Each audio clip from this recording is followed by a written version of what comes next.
The 5th annual Zoo Lights began this evening and it was a hit. Many families were out here enjoying all the strung lights around the zoo. Coming up on KUJH News, we'll be hearing more about Potter Lake, what's been in it, and when are we expected to see it finished.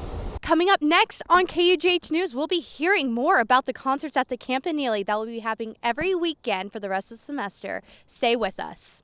That's right, Francesca. The state amendment results came down to the wire Tuesday night, with the outcome passing by 0.2%. Missouri now joins the surrounding 7 states who had sports betting legalized in their states.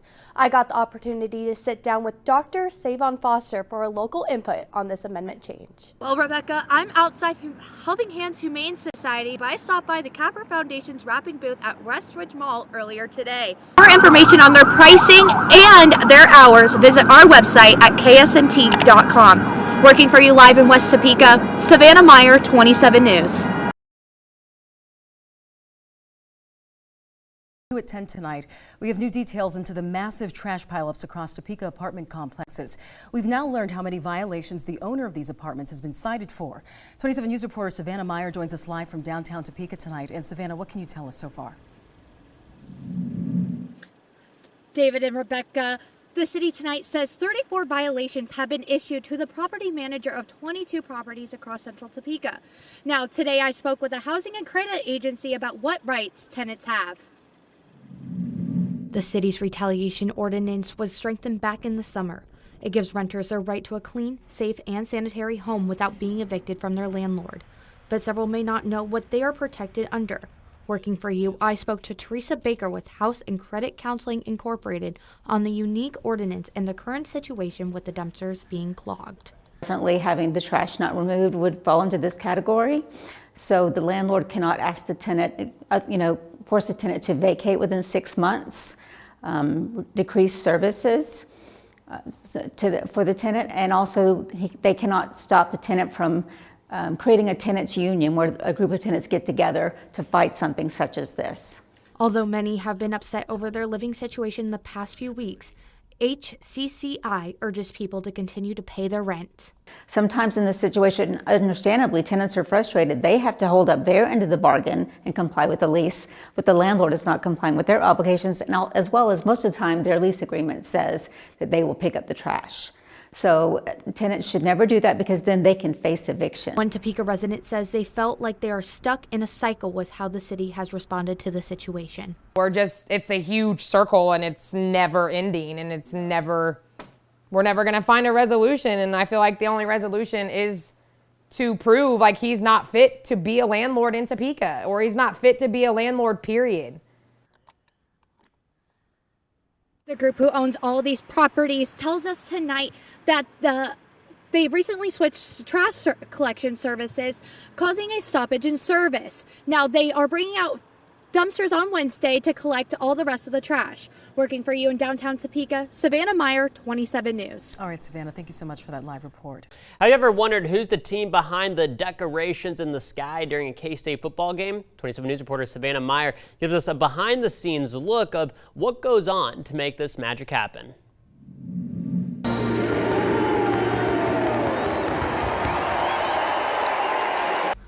Victory Pyro is the mind and team behind the pyrotechnics and special effects at every home Kansas State football game for the past 3 seasons. Across 24 positions in the field effects, the team starts with planning their effects months in advance to ensure the best show at every game. We really start in a 3D simulation software where the design kind of comes to life. So everything is designed to almost look like and mimic the stadium. So we design on a 3D model of Bill Snyder Family Stadium.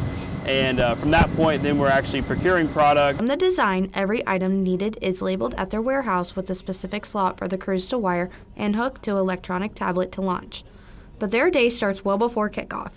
For example, if a game starts at 6 p.m., crews get to Bill Snyder Family Stadium 12 hours ahead of time. Set up all the field boxes, the lighting, and atmospherics that the team will run through, and then we move to doing both roofs, and then making sure to have enough buffer time to evaluate any concerns that we might have, such as weather, just fan behavior, just some of the things that are a little more unpredictable. Score a touchdown or end their game with a Wildcat win. The director in the command center pushes the big red button to light up the sky. tying it back into the design process, that's where everything begins. Everything's designed in 3D and then essentially given an address and channel to where, like, when you're shooting the touchdowns or shooting the intros, it all ties back. So when we shoot a touchdown, the scene that we've designed matches accordingly. Having the effects in pyro takes the fan experience to a whole new level. Working for you in Manhattan, Savannah Meier, 27 News. Well, Thanksgiving just 11 days away, which means the Macy's Thanksgiving Day Parade is defrosting for its shining moment. But a fun fact you may not know is that a Kansas high school band has made it to that parade.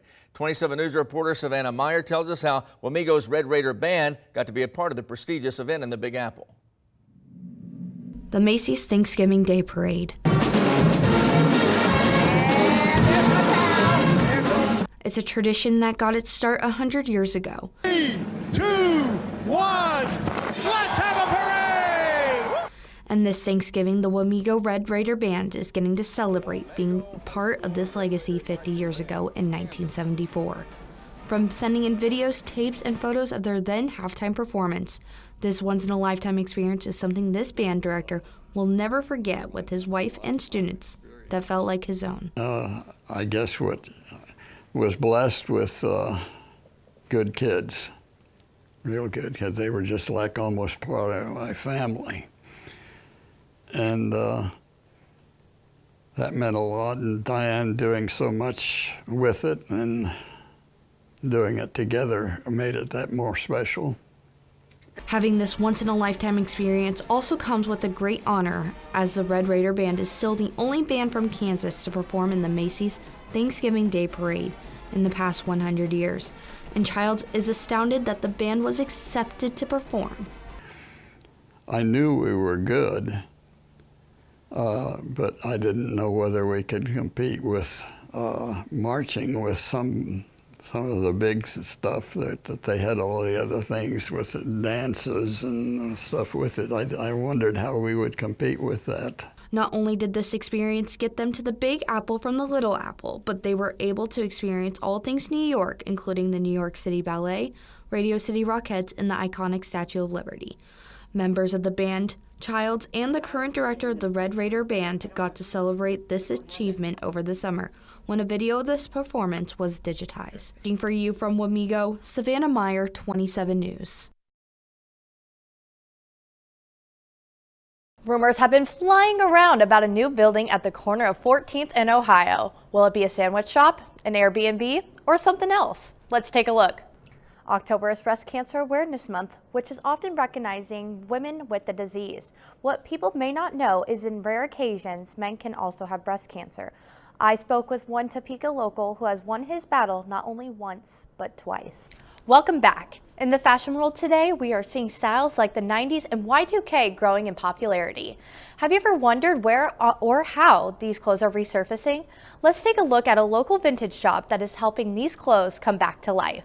After delay in the results, Zachariah Ahmed and Walker Haber, members of the 1KU Coalition, have secured victory in the student body presidential and vice presidential race, according to unofficial election results released Tuesday. This victory comes amidst of a whirlwind of a controversy as the coalition was cleared of charges related to financial misconduct just moments before the unofficial results were announced. I had the opportunity to speak with Zachariah Ahmed for an exclusive interview. Fox's Ashley Dvorkin has the latest in the Hollywood nation. Plus, get lost in your next read with the book of the week from our friends at the Topeka and Shawnee County Public Library. That's our time for today, though. Thanks for watching, and make plans to join us right here Monday morning at 9.